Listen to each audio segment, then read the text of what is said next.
Assalamu alaikum, dear students. I hope you all are fine and doing well by the grace of Almighty Allah. I am your SST teacher and I wish all of you a very warm welcome. Today in your subject of geography, we will discuss topic globe, latitudes and longitudes.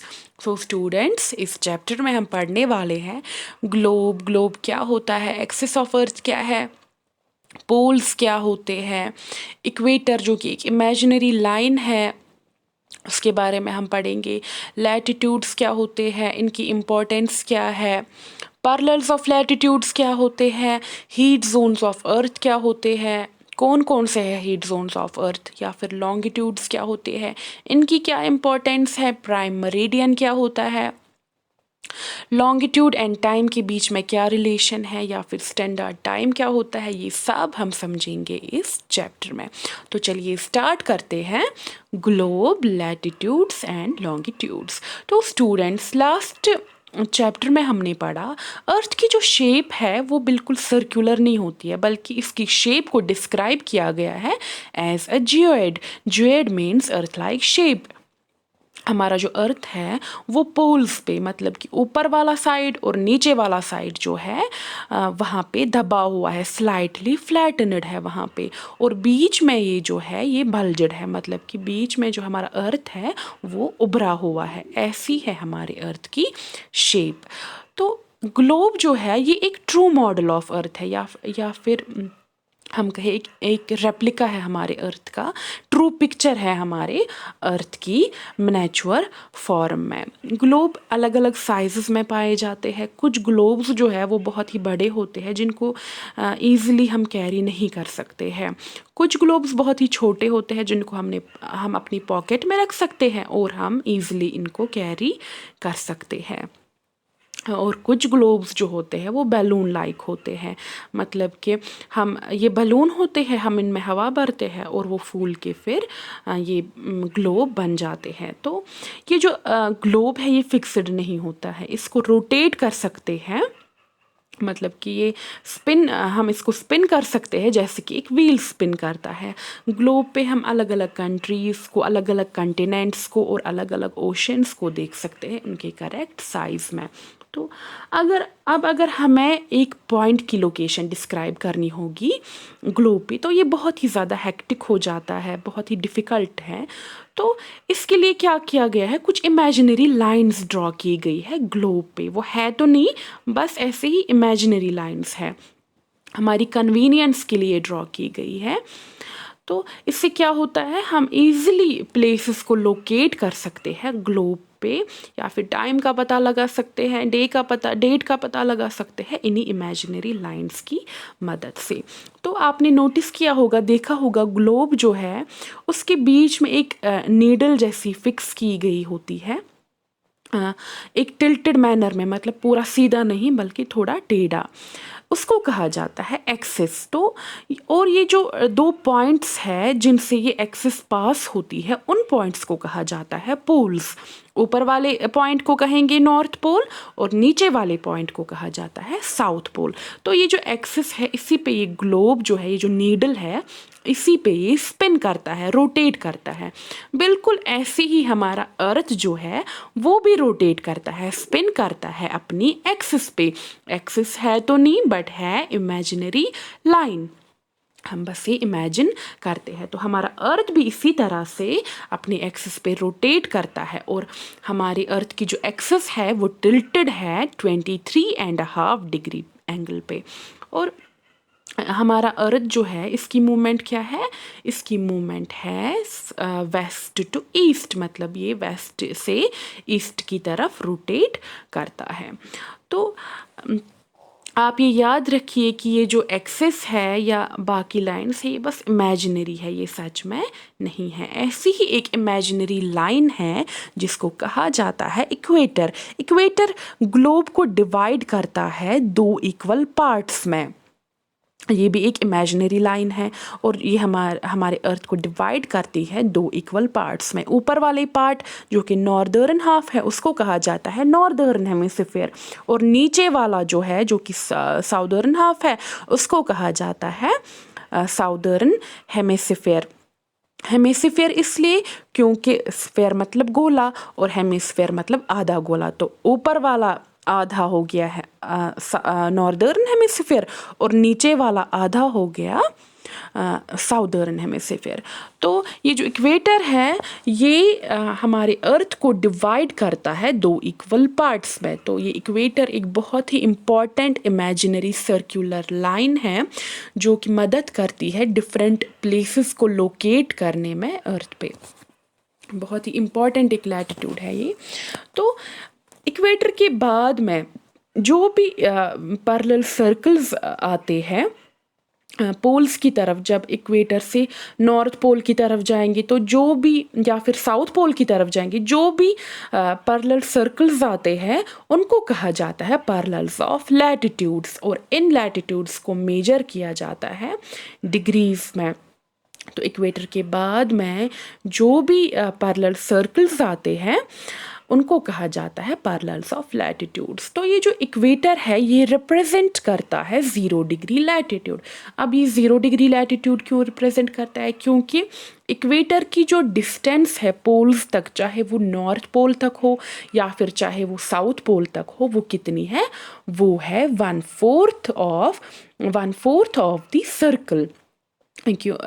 क्योंकि हम ये जो globe है ये एक circle है, इसका circle का फुल मेजरमेंट होता है 360 डिग्री।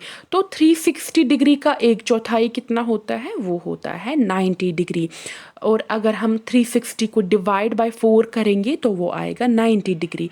तो ग्लोब का पूरा क्या है? पूरा मेजरमेंट वो है 360 डिग्री और इसका 1/4 है 90 डिग्री। तो ऐसे ही इक्वेटर से नॉर्थ पोल की तरफ है 1/4 ऑफ सर्कल, 1/4 ऑफ सर्कल, तो वो आएगा 90 डिग्री। अगर नॉर्थ पोल की तरफ जाएंगे तो वो आएगा 90 डिग्री, अगर साउथ पोल की तरफ जाएंगे तो वो आएगा 90 डिग्री, 1/4। क्योंकि अगर हम एक ग्लोब को बांटेंगे 4 हिस्सों में तो 1/4 हिस्सा आएगा 90 डिग्री। तो 90 डिग्री नॉर्थ लैटिट्यूड को मार्क किया जाता है नॉर्थ पोल से और 90 डिग्री साउथ लैटिट्यूड को मार्क किया जाता है साउथ पोल से।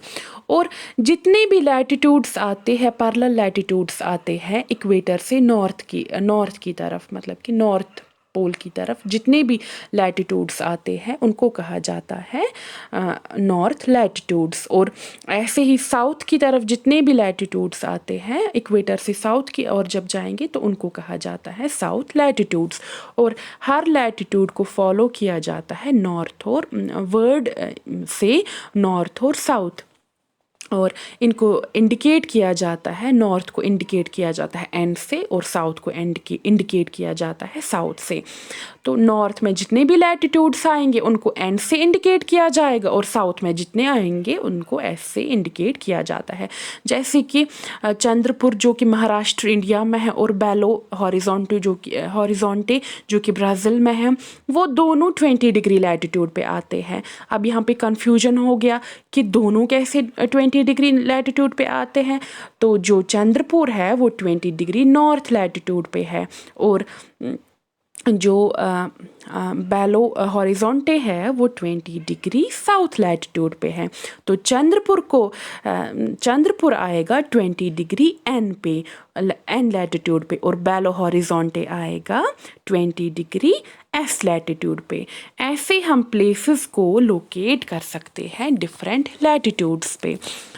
इसके बाद आता है इम्पॉर्टेंट पैरेलल्स ऑफ लैटिट्यूड्स। तो अब हमने पढ़ा equator 0 degree latitude, north pole 90 degree N या फिर south pole 90 degree S latitude के बारे में। तो इनके बगैर भी और 4 इम्पॉर्टेंट पैरेलल्स ऑफ लैटिट्यूड्स है, जिनमें से फर्स्ट जो है वो है ट्रॉपिक ऑफ कैंसर।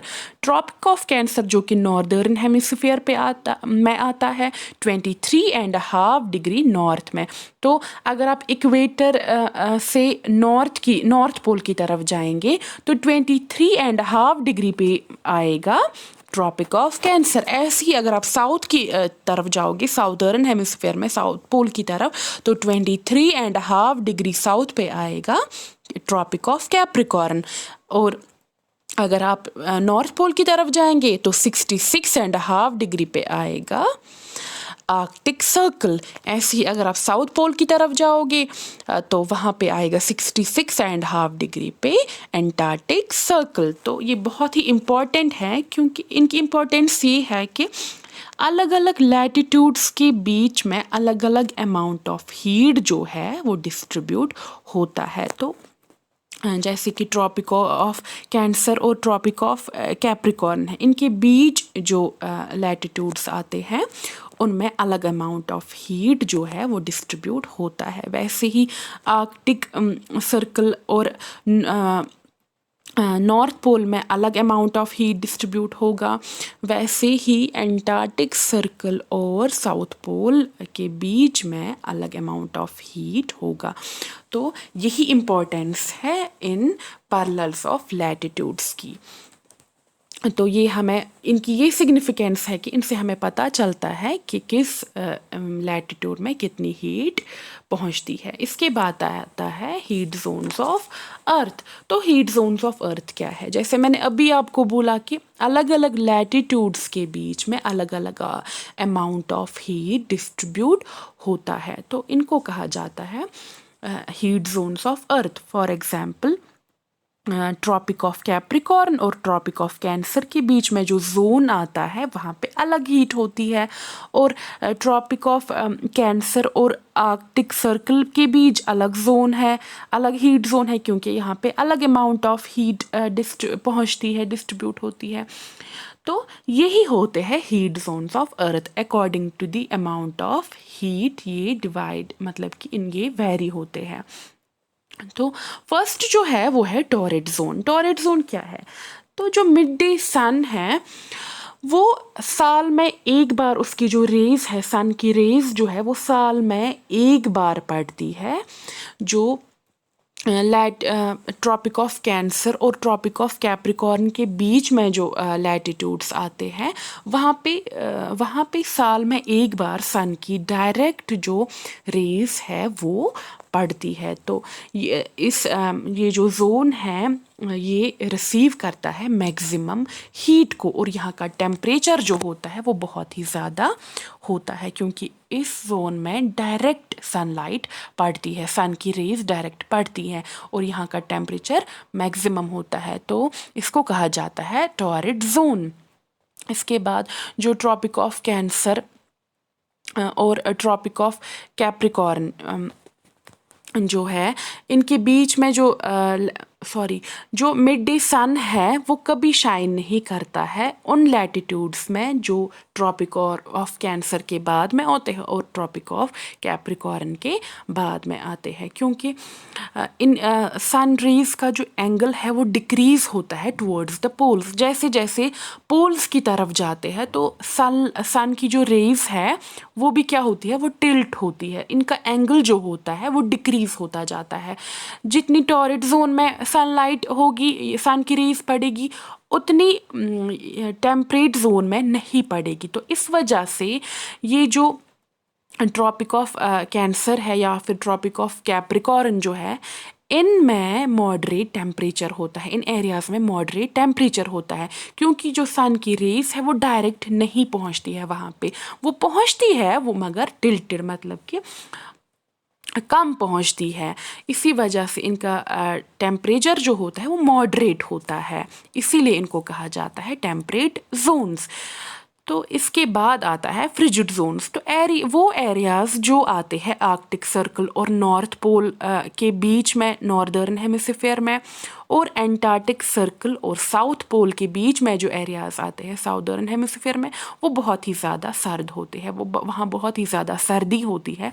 क्यों? क्योंकि सन की जो रेज होती है वहाँ पे वो स्लांटिंग होती है, झुकी हुई होती है।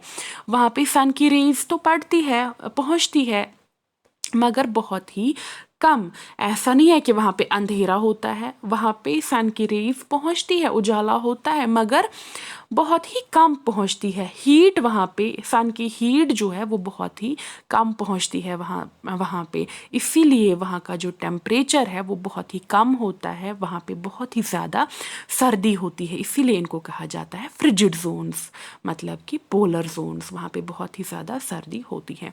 तो स्टूडेंट्स, आज की वीडियो में हमने पढ़ा ग्लोब, ग्लोब क्या होता है, एक्सिस ऑफ अर्थ क्या होता है, जो कि एक इमेजिनरी लाइन है जो अर्थ जिस पे रोटेट करता है। इक्वेटर वो भी एक इमेजिनरी लाइन है। लैटिट्यूड्स के बारे में हमने पढ़ा। इंपॉर्टेंट पैरेलल्स ऑफ लैटिट्यूड जैसे कि tropic of cancer, tropic of capricorn, antarctic circle, arctic circle, ये होते हैं इंपॉर्टेंट पैरेलल्स ऑफ लैटिट्यूड।